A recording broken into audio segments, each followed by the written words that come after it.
Assalamualaikum warahmatullahi wabarakatuh. Alhamdulillahirrabbilalamin. Puji dan syukur kita panjatkan kehadirat Allah subhanahu wa ta'ala, karena atas rahmat dan karunia-Nya kita semua dapat hadir dan mengikuti perkuliahan pada hari ini dalam keadaan sehat. Salat serta salam semoga senantiasa tercurah kepada junjungan kita Nabi Muhammad SAW yang telah membawa kita dari zaman kegelapan menuju zaman yang penuh dengan ilmu pengetahuan seperti sekarang ini.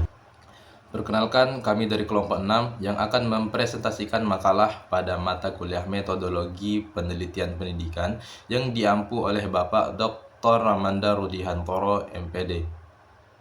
Adapun anggota kelompok kami berjumlah 5 orang, namun pada kesempatan kali ini yang turut berkontribusi dalam penyusunan dan penyampaian materi presentasi adalah saya, Muhammad Muzaki, Faril, dan Raffi Sofianto. Pada presentasi ini kami akan membahas makalah yang berjudul Analisis Studi Kasus Pelanggaran Etika Penelitian di Tingkat Nasional dan Internasional. Dalam pembahasan ini kami akan mengkaji beberapa contoh kasus pelanggaran etika penelitian, baik yang terjadi di lingkungan akademik di Indonesia maupun di tingkat internasional, serta melihat bentuk pelanggaran dan dampaknya terhadap integritas akademik. Untuk memulai pembahasan, saya akan terlebih dahulu menjelaskan mengenai salah satu kasus pelanggaran etika penelitian di tingkat nasional, tepatnya di UPNJV atau Universitas Pembangunan Nasional Veteran Jakarta. Pada bagian ini, saya akan menjelaskan kasus pelanggaran etika penelitian di lingkungan perguruan tinggi di Indonesia. Salah satunya yang pernah disorot di Universitas Pembangunan Nasional Veteran Jakarta atau UPNJV pada tahun 2024. Kasus ini bermula dari dugaan ketidaksesuaian dalam publikasi karya ilmiah, khususnya terkait penggunaan nomor ethical clearance pada jurnal internasional Cogent Social Science. Dalam proses penelusuran, ditemukan dugaan bahwa nomor persetujuan etik yang dicantumkan bukan merupakan nomor ethical clearance yang sebenarnya, melainkan nomor kontrak penelitian. Kasus tersebut kemudian ditangani oleh Senat Akademik UPNJV yang melakukan pemeriksaan terhadap dokumen penelitian serta klarifikasi kepada pihak yang terlibat. Dari hasil penanganan tersebut, pihak universitas mengidentifikasi adanya dugaan pelanggaran yang berkaitan dengan integritas akademik dan kejujuran dalam penelitian. Rektor UPNJV juga menyampaikan bahwa universitas telah menjatuhkan sanksi administratif kepada beberapa dosen yang terlibat sebagai bentuk penegakan regulasi dan komitmen terhadap etika penelitian. Secara umum, dalam kasus pelanggaran etika penelitian di perguruan tinggi terdapat beberapa bentuk pelanggaran yang sering ditemukan. Di antaranya ada plagiarisme, fabrikasi data, falsifikasi data, serta pencantuman nama penulis tanpa kontribusi ilmiah yang jelas atau yang biasa disebut sebagai gift authorship. Dalam konteks akademik, plagiarisme sendiri dianggap sebagai salah satu pelanggaran paling serius karena melanggar prinsip kejujuran ilmiah dan integrasi akademik. Dampak dari pelanggaran etika penelitian ini tidak hanya dirasakan oleh individu yang terlibat, tetapi juga dapat memengaruhi reputasi institusi akademik serta kepercayaan masyarakat terhadap dunia ilmiah. Apabila kasus seperti ini tidak ditangani secara transparan dan tegas, maka reputasi universitas dapat menurun dan hasil penelitian yang dihasilkan juga dapat dipertanyakan kredibilitasnya. Oleh karena itu, perguruan tinggi biasanya menerapkan berbagai mekanisme penanganan, seperti investigasi akademik, penarikan publikasi yang bermasalah, pembatalan karya ilmiah, hingga pemberian sanksi administratif maupun akademik, dengan tujuan menjaga integritas dan kualitas penelitian di lingkungan akademik. Baik, kita masuk kepada bab yang kedua, yaitu analisis kasus pelanggaran etika penelitian internasional, yaitu kasus Huang Wushu. Kasus Huang Wushu merupakan salah satu skandal besar dalam dunia penelitian bioteknologi. Huang Wushu adalah seorang ilmuwan dari Seoul National University, Korea Selatan, yang pada awal tahun 2000-an dikenal karena penelitiannya tentang cloning embrio manusia dan pengembangan sel punca atau sistem sel.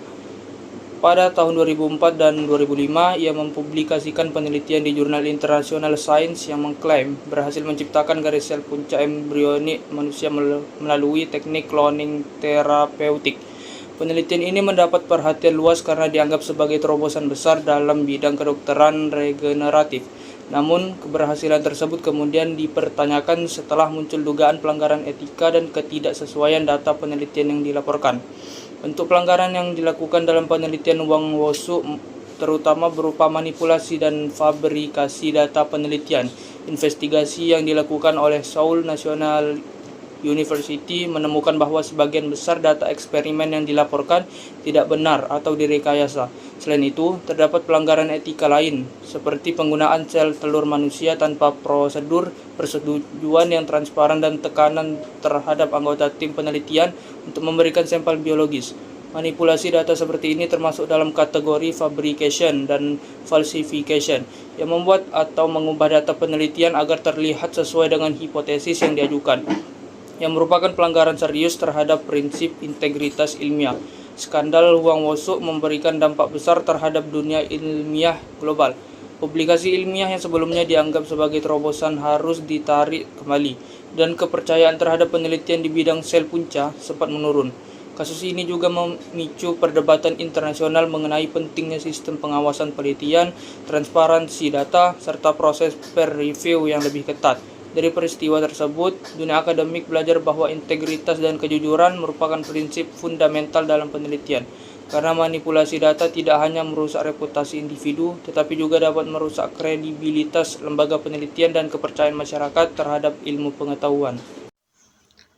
Baiklah, sebelumnya perkenalkan nama saya Faril. Nah, pada bagian ini kita akan bahas tentang upaya penelitian atau penguatan etika penelitian di perguruan tinggi.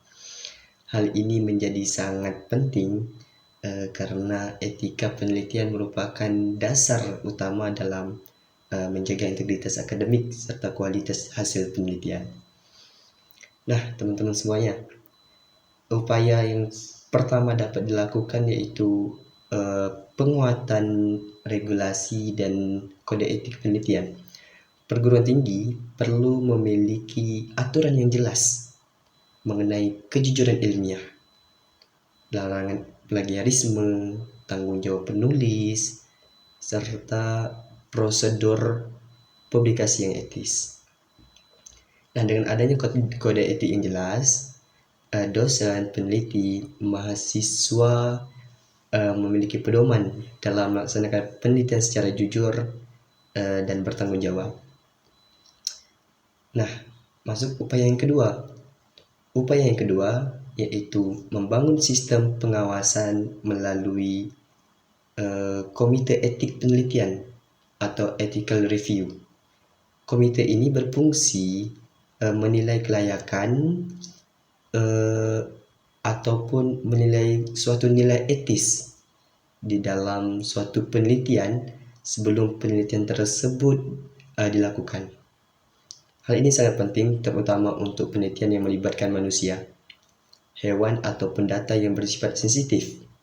Melalui proses ini, penelitian dapat dipastikan tetap menghormati hak partisipan, menjaga kerahasiaan data, serta menghindari manipulasi hasil penelitian. Nah, yang selanjutnya yaitu perguruan tinggi juga perlu memberikan pendidikan integritas akademik kepada mahasiswa dan juga peneliti. Nah, pendidikan ini dapat dilakukan melalui kuliah etika penelitian ataupun pelatihan kuliah etika penelitian, termasuk juga pelatihan penulisan ilmiah dan peneliti. Pendidikan ini dapat dilakukan melalui suatu seminar akademik juga yang memiliki tujuannya adalah menanamkan kesadaran bahwa kejujuran ilmiah merupakan hal yang sangat penting bagi peneliti. Nah, selain itu, perguruan tinggi juga perlu menerapkan standar etika penelitian internasional seperti prinsip transparansi, akuntabilitas, dan tanggung jawab ilmiah. Dengan mengikuti standar global tersebut, kualitas penelitian dapat meningkat dan reputasi institusi akademik juga akan semakin kuat di tingkat internasional. Dengan demikian, penguatan etika penelitian tidak hanya bertujuan untuk mencegah pelanggaran akademik, tetapi juga untuk membangun budaya riset yang jujur, transparan, dan bertanggung jawab di lingkungan perguruan tinggi. Oke, jadi kesimpulan dari materi ini adalah baik tingkat nasional maupun internasional, pelanggaran integritas akademik memiliki dampak serius terhadap reputasi individu, institusi, dan kepercayaan publik terhadap dunia ilmiah. Kasus UPNVJ memperlihatkan bagaimana pemalsuan informasi dan pelanggaran prosedur etis dapat menurunkan kredibilitas kampus. Sementara kasus Huang Wosuk menegaskan bahwa manipulasi data dalam penelitian bioteknologi dapat mengguncang kepercayaan global terhadap sains. Kedua kasus ini menegaskan bahwa kejujuran dan akuntabilitas adalah fondasi utama penelitian. Selain itu, pola pelanggaran yang muncul dari plagiarisme, fabrikasi, falsifikasi, hingga gift authorship menunjukkan bahwa masalah etika penelitian bersifat sistematik dan tidak hanya terjadi di satu negara.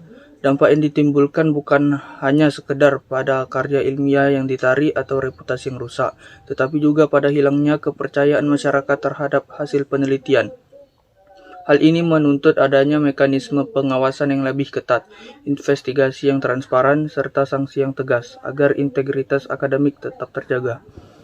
Sekian penjelasan mengenai analisis kasus pelanggaran etika penelitian, studi kasus nasional UPNVJ dan internasional Huang Wosuk. Semoga yang menjelaskan dan maupun yang mendengarkan mendapat manfaatnya.